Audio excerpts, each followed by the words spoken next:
जय हिंद। आज की क्लास है RRB group D practice set.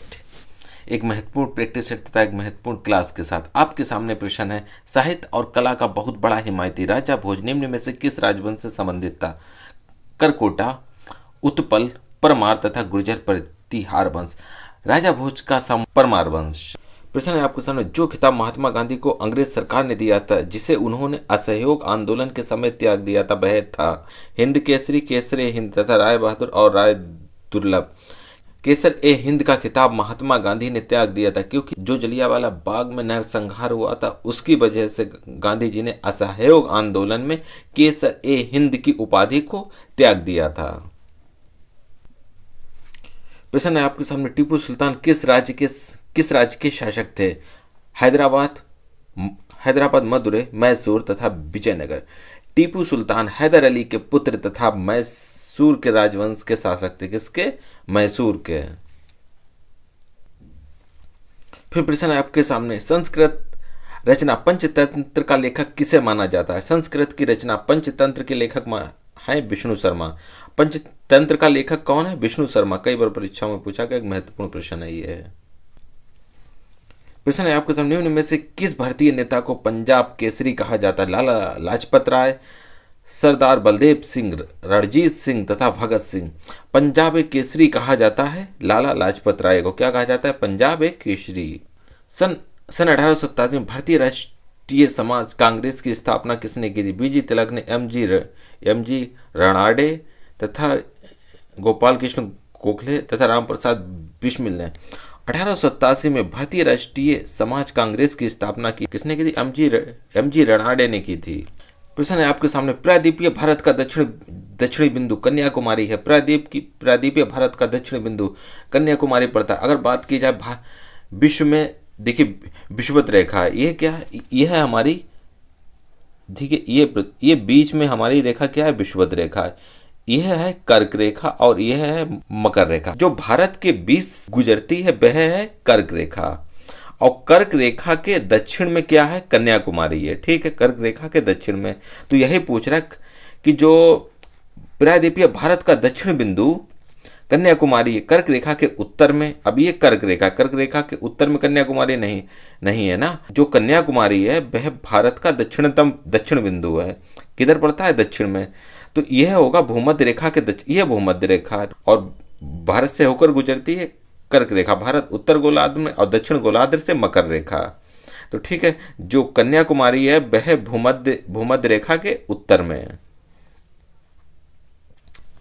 प्रश्न है आपके सामने, प्रायद्वीपीय भारत की 3 महत्वपूर्ण नदियों का उद्गम बहते हिमालय में मानसरोवर झील के पास है। वे नदियां कौन सी हैं? मतलब प्रायद्वीपीय महाद्वीप की तीन महत्वपूर्ण नदियां हैं। प्रायद्वीपीय महाद्वीप जो मतलब एक ये नदियां कहाँ से निकलती हैं? बृहत हिमालय से और मानसरोवर झील के पास से। तो यह विदेश से आने वाली नदियां जो भारत में आती हैं वह है ब्रह्मपुत्र, सिंधु तथा सतलज। ये वह नदियां हैं जो तिब्बत से आती हैं, तिब्बत तथा चीन से आती हैं। चीन से, मानसरोवर झील से। ठीक है, ब्रह्मपुत्र, सिंधु और सतलज। प्रश्न है आपको, निम्न में से किसे कृषि के लिए प्रति हेक्टेयर सबसे अधिक पानी की आवश्यकता होती है? कृषि के लिए प्रति हेक्टेयर सबसे अधिक पानी की आवश्यकता होती है जौ, मक्का, गेहूं। क्या सबसे अधिक होती है? गन्ने को। किसे? गन्ने को। प्रश्न है आपको, कौन सा धूमकेतु हर 76 साल में एक बार दिखाई देता है? तो हर 76 साल में दिखाई देने वाला जो धूमकेतु वह हैली नामक धूमकेतु। कौन सा है? हैली।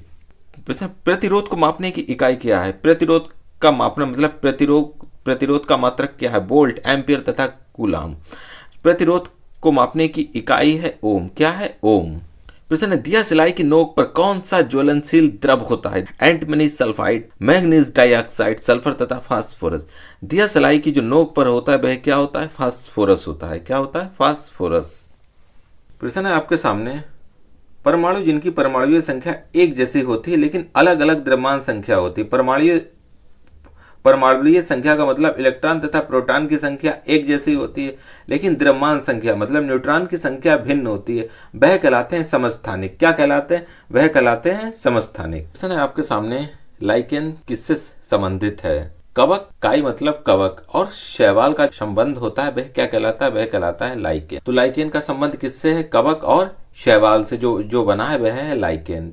प्रश्न है आपके सामने, निम्न में से कौन सा रासायनिक परिवर्तन नहीं है? लोहे में जंग लगना, मैग्नीशियम का जलना, आयोडीन का उदरपातन तथा पानी का विद्युत अपघटन। लोहे में जंग लगना यह रासायनिक परिवर्तन है, मैग्नीशियम का जलना यह भी रासायनिक परिवर्तन है, तथा पानी का विद्युत अपघटन यह भी रासायनिक परिवर्तन। अगर यहाँ पे रासायनिक परिवर्तन नहीं है तो आयोडीन का उदरपातन यहाँ पे रासायनिक परिवर्तन नहीं है। प्रश्न है आपके सामने, आधुनिक समय मापन पद्धति किस पर आधारित है? आधुनिक का जो समय की मापन पद्धति है वह किस पर आधारित है? चंद्र दिवस पर, सौर दिवस पर, इनमें से, या नक्षत्र दिवस पर? किस पर आधारित है? नक्षत्र दिवस पर।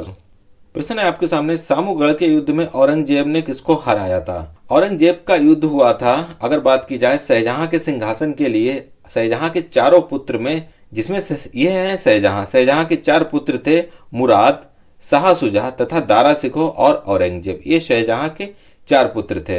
अब इसमें जो सामूगढ़ का युद्ध हुआ था वह हुआ था दारा शिकोह और औरंगजेब के बीच में। सामूगढ़ का युद्ध किसके बीच में हुआ था? दारा शिकोह तथा औरंगजेब के बीच में, क्योंकि शाहजहां के पुत्र में उत्तराधिकार की लड़ाई हुई थी। इस युद्ध में औरंगजेब की जीत हुई तथा दारा शिकोह को पराजय का मुंह देखना पड़ा। दारा शिकोह इस युद्ध में हार गया था, औरंगजेब जीत गया था।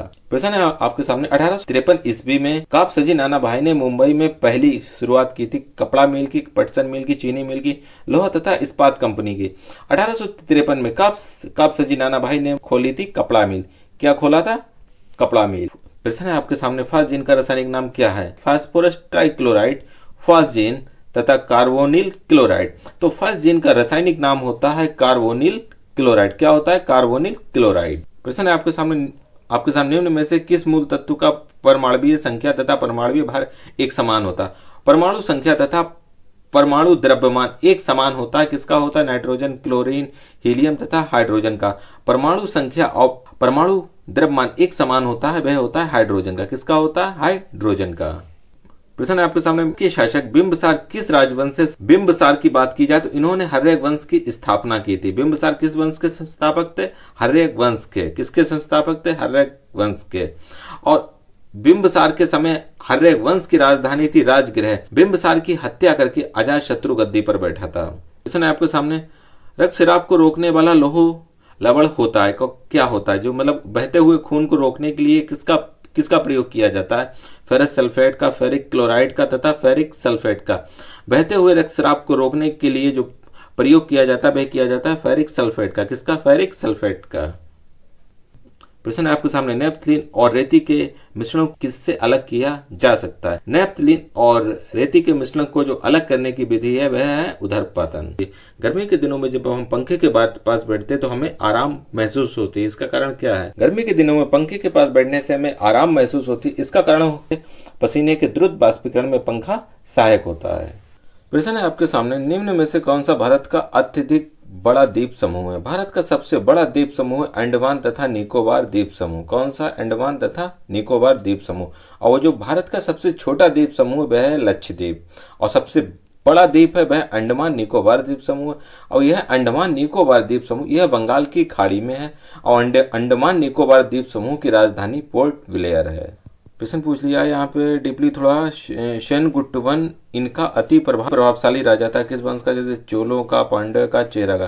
किसका था ये चेरा।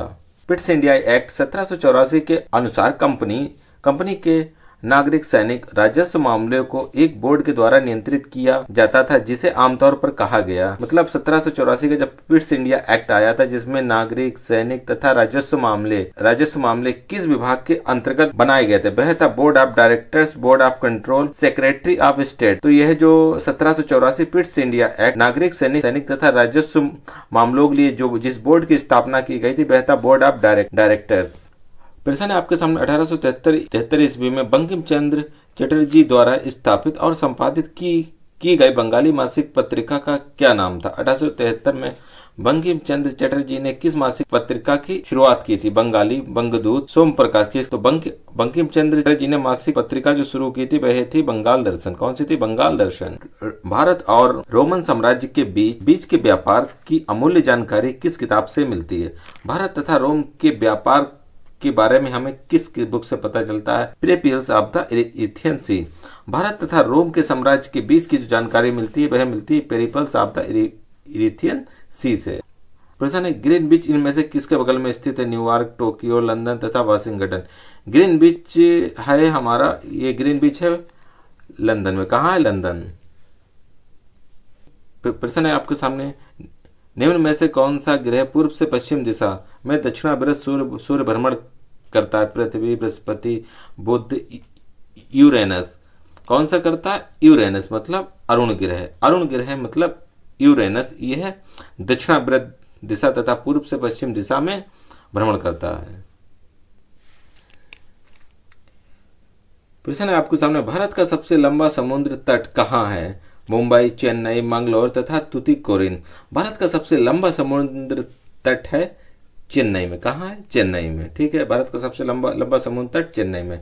आपने अच्छे से पढ़ लिया तो जाते जाते चैनल को सब्सक्राइब तथा वीडियो को लाइक जरूर करें, जिससे मेरी वीडियो सबसे पहले आपके पास पहुंचे और हमारा आपका साथ बना रहे। आपका समय शुभ तथा मंगलमय हो।